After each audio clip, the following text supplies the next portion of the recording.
Pamela Troya, quien es una activista de derechos humanos, quien fue la abanderada aquí en el Ecuador de que se pueda luchar abiertamente y llegar hasta la Corte Constitucional con un fallo que fue histórico, que salió el 12 de junio del año 2019, que ya cumplió 3 años el día de ayer, y con quien vamos a hacer una breve evaluación de su implementación, de los derechos que también trajo de la mano y de cómo se siente ya también una de las personas que más peleó por las mismas, que es Pamela. Pamela, primero, muy buenos días.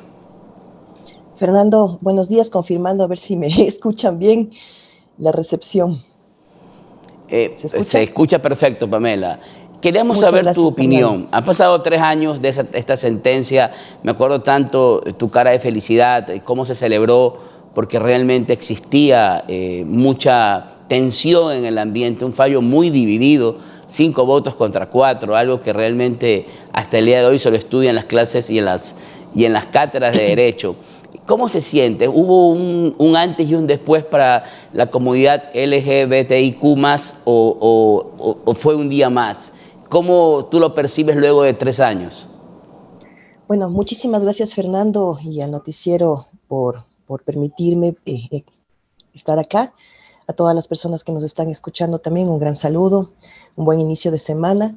Bueno, tu pregunta es importante porque la lucha por el matrimonio igualitario evidentemente no era la única lucha de los movimientos LGBTI, pero sí evidentemente ha sido una lucha muy importante, una de las más importantes de hecho, que a nivel personal y luego sumando muchas voluntades que se fueron anexando en el camino, nos tomó 6 años, ¿no? Recordemos que esta lucha empezó en agosto del 2013, cuando yo me presenté a solicitar un turno para contraer matrimonio en el registro civil acá en Quito, con la que entonces era mi pareja, y a raíz de eso empezamos todo un proceso de litigio estratégico que patrocinó el doctor Ramiro García Falconi, que justamente con él ayer nos vimos, estábamos un poco en onda de festejo también sobre estos 3 años, recordando lo que nos ha tomado esta lucha, ¿no?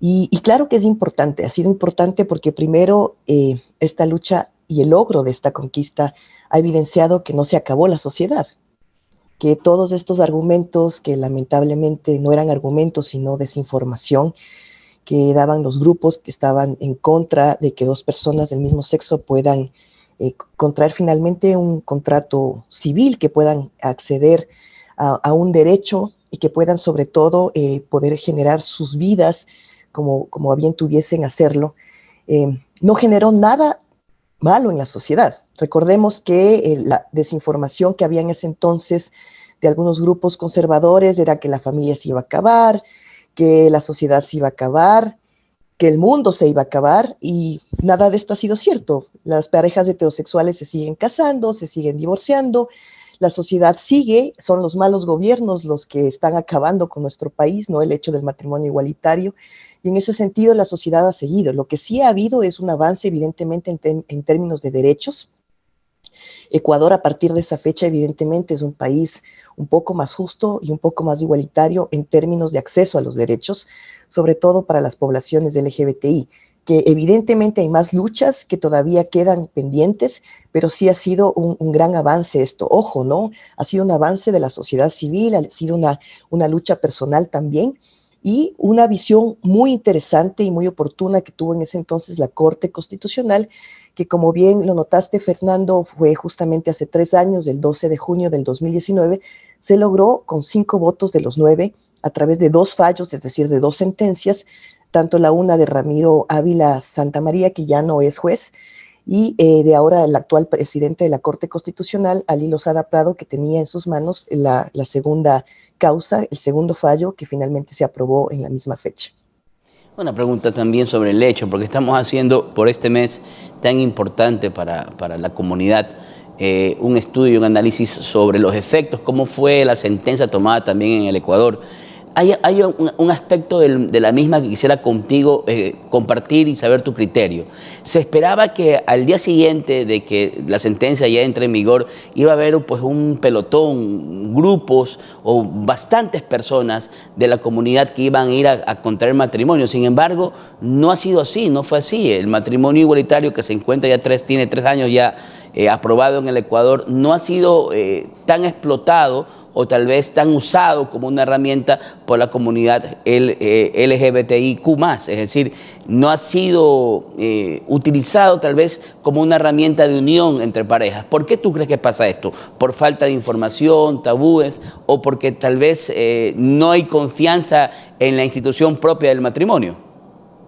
A ver, Fernando, lo que tú acabas de decir es súper interesante porque justamente era parte de mi argumento, desde el lado contrario. Cuando nosotros estábamos y nosotras estábamos en esta lucha por el matrimonio igualitario, justamente yo decía, una vez que se apruebe el matrimonio igualitario, no van a existir hordas de parejas homosexuales que vayan al registro civil, no van a existir.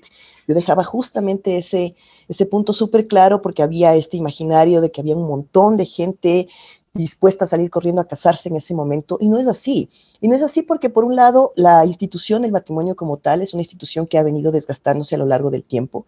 Hay parejas que deciden no casarse y que tienen la otra opción, que es la unión de hecho, que hago un paréntesis acá, que también ha sido una lucha de los movimientos LGBTI, que la unión de hecho ahora pueda ser registrada ante el registro civil y pueda constar en la cédula y que permita y garantice los mismos derechos que el matrimonio. Esto, que beneficia a parejas heterosexuales, ha sido también una lucha, y recordemos que esto lo logramos implementar cuando se generaron las reformas en el Código Civil a partir del 2014 y que finalmente entraron en el registro oficial en junio del 2015, que permitió justamente que se convierta en el quinto estado civil, que no fuesen necesarios 2 años para generar una unión de hecho y que se pueda registrar en la cédula y que conste el nombre de tu pareja. Cierro ese paréntesis. Entonces, no ha sido esto de que hay hordas, nunca pensamos en que esto fuera a pasar. La idea de luchar por el matrimonio igualitario era que cualquier pareja que decida hacerlo, así como una pareja heterosexual puede decidir casarse o no, unirse de hecho o no, en total libertad, las parejas del mismo sexo puedan optar por esta figura jurídica en total libertad. Aún así, a pesar de que no ha habido hordas, porque jamás lo vaticinamos así, de hecho, como te digo, todo lo contrario, hasta el corte de diciembre del año pasado, hay 437 parejas del mismo sexo que han optado por el matrimonio. Para mí, en 3 años es un número bastante interesante. Ciertamente, todavía existen prejuicios, todavía existen imaginarios negativos, todavía existe una cultura bastante homofóbica en el Ecuador, que sí, seguramente todos estos factores todavía inciden en que no existan parejas que quieran acceder todavía al matrimonio igualitario por un tema de tabú, por un tema de rechazo quizá dentro de la familia, de la sociedad como tal. Salir del closet todavía sigue siendo un gran reto para las personas homosexuales en este país, no es sencillo. Y por esa razón, de todas maneras, sí me parece un número bastante interesante este corte de 437 hasta diciembre del año pasado. Habría que ver cuántas otras parejas más se han sumado a acceder al matrimonio igualitario en lo que llevamos del 2022. Pamela, tú decías en una entrevista que pude leer el día de ayer sobre tu vida, me pareció bastante inspiradora tu lucha, pero decías algo que a mí me impactó bastante, quisiera compartirlo con quienes nos siguen, que tu lucha te cargó también un discrimen laboral, que estuviste 2 años bastante desesperada por el tema de los ingresos, dado que no se te daba la oportunidad de trabajar. ¿Consideras que esa fue una secuela de tu lucha? Es decir, el discrimen laboral lo viviste, lo palpaste luego de haber conseguido que se pueda dar paso al matrimonio igualitario en el Ecuador. Fernando, te agradezco muchísimo que también quieras abordar un tema personal importantísimo sobre las consecuencias que tenemos los activistas cuando damos la cara y cuando somos una cara muy importante, digamos, para una lucha en específico. Esto no quiere decir que las otras luchas o de las otras maneras no sean importantes, pero lamentablemente quienes nos logramos convertir en una figura pública que no es que sea el trofeo, sino al contrario, genera todo este tipo de consecuencias que quizá de manera inicial yo no las medí. O sea, yo sabía que iba a tener evidentemente un tema mediático por toda la estrategia que la hicimos así, porque era importante que esto se convierta en un debate nacional, que se convierta en parte de la discusión nacional, y era importante que existan rostros que puedan abanderar esta lucha. Sin embargo, las consecuencias, como tú bien lo señalas, han sido también de considerarse. En mi caso particular, evidentemente han existido consecuencias económicas. Como tú bien lo notas en una entrevista que di, pues sí, efectivamente mencioné el hecho de que me ha costado a nivel personal, a nivel económico. He sido vetada del ámbito laboral en casi 2 años. Afortunadamente, en la actualidad ya me encuentro trabajando, estoy tratando de recuperarme económicamente, porque además hay activismos y activismos, ¿no? Hay activismos que sí logran, digamos, monetizar. Yo sí tengo un cuestionamiento sobre ese tipo de activismos. Y hay otros activismos como los que yo he hecho que literalmente somos plata y persona. Y en ese trayecto, pues, las consecuencias han sido bastante duras, no solo económicas, sino también emocionales, por todo el tema de la violencia política y la violencia digital de la que yo he sido víctima. O sea, solo basta entrar a mi cuenta Twitter, o sea, buscar la cuenta y revisar, digamos, todo lo que se dice alrededor mío. Hay cosas muy positivas, hay cosas muy lindas que rescatar de gente que me ha apoyado, pero también hay muchísimos troles, tanto políticos, troles políticos, como troles de los grupos conservadores que me han dicho de todo, Fernando, de todo. O sea, no lo voy a decir ahorita en vivo porque no quiero irrespetar en los oídos de la gente que nos escucha y nos ve, pero han sido realmente denigrantes. Y en ese sentido a uno le toca pues fortalecerse personalmente, emocionalmente, para no dejar que todas esas insultos, esas palabras, esos vilipendios le lleguen a uno a nivel personal y le afecten. Evidentemente a mí en un tiempo me afectaron, pero he tenido, bueno, que llevar mi vida, sanarme también. Y creo que esto es algo que hay que empezar a discutir también en el país, o sea, cuáles son los costos personales y políticos de las luchas, de los activismos y de quien damos la cara, ¿no? Que finalmente son consecuencias que no se hablan, que no se dicen, pero que son importantes visibilizarlas porque son parte de los resultados de los avances, ¿no? Y que, como decía una amiga, siempre en cada lucha hay un mártir o una mártir. Y en el caso del tema del matrimonio igualitario, pues al ser el rostro, digamos, más público, pues sí tuve que asumir unas consecuencias que no fueron nada gratas. Pamela, en estas elecciones pasadas, ¿no? Hicimos un análisis también de tu perfil. Tú te mostraste simpatizante del actual presidente, es decir, en la campaña te mostraste como adherente o simpatizante o que estabas de agrado con la candidatura de quien llegó actualmente a Carondelet, el señor Guillermo Lasso. ¿Consideras que ha sido un paso para adelante en busca de la lucha de los derechos de la comunidad? ¿Era necesario que él llegue, los garantizaba mejor? ¿Por qué fue tu afinidad? Y si tú sientes que esa afinidad o ese voto que tú diste ha sido bien representado ya en este primer año del gobierno. Bueno, aquí hacer una pequeña aclaración, Fernando, no fue un voto de afinidad, fue un voto de desesperación en vista de quiénes eran los dos candidatos que quedaban para la segunda vuelta. Mi posición inicial, porque inclusive yo fui candidata para la asamblea, yo estaba apoyando abiertamente a Yacu Pérez inicialmente, pero en vista de que él no quedó para la segunda vuelta y solo quedó Arauz y Lasso, ya mi decisión fue una decisión en vista de ese resultado final. No sé si para muchos sea conocido, pero puedo decirle en este espacio, yo sí fui víctima del correísmo también. A mí los activismos LGBTI correístas me persiguieron y fueron parte también de ese desempleo inicial que tuve, porque esto de los últimos 2 años fue una parte del desempleo. Yo también viví un desempleo en la época del correísmo muy fuerte y muy fea, que fue aupada por los activismos LGBTI correístas, que literalmente me hacían una persecución, o sea, ubicaban donde estaba y me hacían la vida imposible.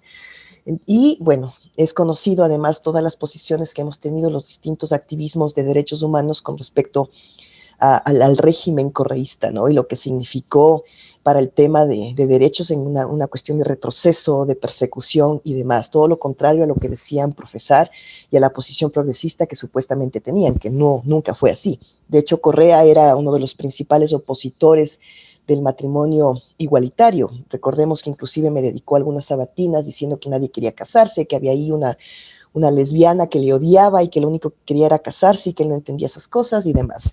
Entonces, en ese sentido, dado el escenario que había para mí, que Arauz gane era que vuelva el correísmo, y en ese escenario para mí era un tema además de temor, porque Correa también nos identificó en un video que hicimos algunas personas para apoyar la consulta popular del 2018 y él sacó en un tuit ese video, yo salía segunda en ese video y decía prohibido olvidar, era una amenaza clara. Algunos activistas de derechos humanos se solidarizaron y dijeron que era impresionante que nos estén amenazando de esa manera, entonces había un temor. Y frente a ese temor yo tomé una posición y mi posición era clara, yo prefiero ser de oposición en una cancha democrática, que era lo que aparentemente Lazo garantizaba en ese momento, o sea, más allá de ser afín o no, él decía yo quiero una cancha democrática y en eso yo quiero luchar como presidente. Entonces para mí en ese momento era la opción menos dañina, no digo la mejor, digo la menos dañina. Sin embargo, lamentablemente una cosa fue el candidato que se mostró en segunda vuelta para generar todos estos esfuerzos de juntar varias voces y que finalmente logró con una campaña exitosa ganar. Y otra cosa ha sido el primer año del gobierno, ¿no? Que ha sido un gobierno que lamentablemente no ha podido mantener ese discurso de campaña y hacerlo obra, hacerlo carne durante este último año. Por eso mismo tenemos las consecuencias de estas movilizaciones que estamos teniendo a partir de la noche, ¿no? Y en ese sentido, ya respondiendo a tu pregunta puntual, Fernando, no creo que este gobierno haya generado ningún avance en temas de derechos LGBTI. Lo que sí hizo es generar una subsecretaría de diversidades adscrita a la Secretaría de Derechos Humanos que lamentablemente hasta el día de hoy no ha mostrado ningún resultado palpable en avances en términos de derechos para las personas LGBTI. Pamela, para finalizar, la pregunta del día tenía relación con el tema en sí, en cuanto a los derechos que se han podido conseguir por parte de la comunidad, ¿no? Este es un mes muy importante para nosotros y nos sumamos a su conmemoración, a darle tributo a un mes de la lucha, ¿no? Que va a terminar con un programa especial que ha sido anunciado para el 28 de junio de este año. La pregunta del día, que queremos saber tu opinión en cuanto a las redes sociales, ha sido bastante activa. ¿Qué derechos faltan para la población LGBTIQ+? ¿Qué derecho de estos que te voy a decir? No, te voy a dar 4 opciones, ¿ya? ¿Cuál tú crees que es el próximo paso, el que más se necesita? Primero, la adopción, el que puedan adoptar. Segundo, la protección a sus familias diversas, protección a la familia diversa. Tercero, el cupo laboral trans, hacer o dar un cupo laboral trans. Y cuatro, la representación en medios. Pero esta pregunta va dirigida más a una representación seria, no a clichés o tener ciertos formatos que a la hora de la hora terminan siendo también discrimen, sino una representación seria en medios. 4 opciones. ¿Cuál tú crees que es el siguiente paso o qué derecho tendríamos que encaminarnos a pelear para poder conseguir luego el matrimonio igualitario? Mira, la pregunta tuya es con cascarita y no quiero caer en decir cuál sería la próxima lucha importante. ¿Y por qué no lo respondo así? Porque creo que todas las luchas de manera paralela son importantes. Es decir, creo que todas deben seguirse luchando de manera paralela para conseguirse. No es que el matrimonio igualitario, por ejemplo, impidió o se puso primero en vez de otras luchas. Todas siguieron generándose de manera paralela. Creo ahí con tus 4 opciones que las 4 son absolutamente válidas y absolutamente necesarias y que las 4 tienen que lucharse de manera paralela. ¿Cuál se conseguirá primero? ¿Cuál segundo, tercero, cuarto? Ya dependerá de muchos factores, entre esos políticos, sociales, de la capacidad que tengamos los movimientos y colectivos de LGBTI para seguir haciendo incidencia, porque ojo, lamentablemente nada se nos es dado. Toda la lucha, cualquier avance de luchas en derechos para las poblaciones LGBTI son avances que nos toman años, que nos toman vidas, que nos toman consecuencias que no son nada agradables, pero que finalmente son luchas hechas desde la sociedad civil. El Estado y los gobiernos de turno jamás han tenido una visión clara con respecto a una igualdad material y formal para todas las personas dentro de nuestro territorio. Y nos toca a los diferentes activismos estar luchando detrás de todos estos procesos para poder lograrlos. Así que de cualquiera de las 4, ojalá cualquiera de las 4 lleguen y ojalá las 4 lleguen a hacerlo. Y espero que las nuevas generaciones también de ahí nazcan nuevos activismos que también puedan llevar la posta y continuar con esto hasta que tengamos finalmente un país justo e igualitario para todas las personas. Muchas gracias, Pamela, por acompañarnos el día de hoy. Realmente ha sido un privilegio y un placer poderte entrevistar más en esta fecha. 3 años de una lucha que enarbolaste, que efectivamente fueron 6 años hasta llegar a este fallo de la Corte Constitucional histórico, de la cual efectivamente tú eres responsable en gran medida junto a quien era tu pareja en ese momento y junto a las personas que creyeron en tu lucha, tus abogados y un equipo inmenso que no puede ser todo el mundo entrevistado, a veces tal vez ni conozcamos sus caras, pero que estuvieron ahí atrás luchando para la igualdad y por la igualdad entre ecuatorianos. Muchas gracias, Pamela. Efectivamente, Fernando, hemos sido muchas personas. Quiero agradecer a todas las personas que estuvieron y agradecer a personas como tú, Fernando, porque gracias a que hay periodistas que tienen enfoque y que tienen sensibilidad, es que podemos hablar de nuestros derechos en un ámbito absolutamente respetuoso, donde nos sentimos cómodos y cómodas. Así que un abrazo al medio y un abrazo para ti y a todas las personas que nos ven. Muchas gracias, Pamela. Y terminamos así el día de hoy nuestras entrevistas, dejando constancia y haciendo claro que celebramos el día de hoy un día muy especial. Efectivamente fue el día de ayer cuando se cumplieron los 3 años, pero por ser domingo no pudimos hacer un programa especial. Sin embargo, el día de hoy hemos querido tener con nosotros al activista de derechos humanos que fue la persona que encabezó y enarboló la lucha del matrimonio igualitario. El contrato de matrimonio civil únicamente busca 2 fines: el auxilio mutuo y la convivencia entre las partes. Ese era todo el daño que se quería hacer. Ese era el daño que la sociedad puritana o moralista de aquel momento o quienes estaban en contra no querían. ¿Qué daño puede hacer un contrato de matrimonio celebrado con 2 personas plenamente capaces que efectivamente en sus efectos únicamente va a ser entre ambas partes, interpartes? Eso lo logramos, se lo logró, aunque no lo crean, recién en el 2019. Durante todo el tiempo, mucho tiempo atrás, se violentaron derechos y no se permitió que 2 personas que querían formar un matrimonio puedan acceder por el simple hecho de un inconveniente o una falta de requisito en la identidad o en la igualdad del sexo. Así estamos y así estuvimos en el Ecuador. Ahora estamos hablando de un nuevo Ecuador, de nuevos derechos por conquistar, de nuevas luchas que seguir. Esperamos que en este mes, que vamos a hacer una recapitulación de la lucha de los derechos de una comunidad tan importante, también podamos conversar con quienes van a elaborar la lucha de unos nuevos retos, de una nueva lucha también, y que efectivamente va a ser seguida, como ha sido nuestra costumbre, día a día aquí en La Clave. Muchas gracias por estar con nosotros, los esperamos el día de mañana.